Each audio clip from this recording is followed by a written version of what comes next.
నమస్తే అండి. స్వాగతం స్వచ్ఛమైన ఆహారానికి. ఇక్కడేం కనిపిస్తుంది? త్రాసుపాములాగా ఉన్నాయి కదా! చెరుకు గడలు. మన అసలైన దేశవాళీ నల్ల చెరుకు గడలు. ఎంత అందంగా ఉన్నాయి చూడండి. ఇది మొదలు. ఇవి ఒకళ్ళు తెలిసిన వాళ్ళ ఫామ్ హౌస్ దగ్గరికి వచ్చాం అనమాట. ఎంత హెల్దీగా ఉంచండి, ఏం వేయకుండా దానంతరం అది హాయిగా పెరిగేస్తుంది. దేశవాళీ చెరుకుని హైబ్రిడ్ చెరుకుకి చాలామంది డిఫరెన్స్ అడుగుతున్నారు. అదే చెప్తాను నేను.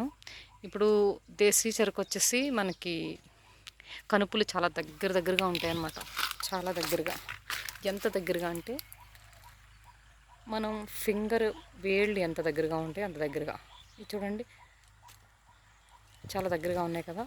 అలా 1 2 చాలా పక్కనే. తినడం కూడా చాలా కష్టం.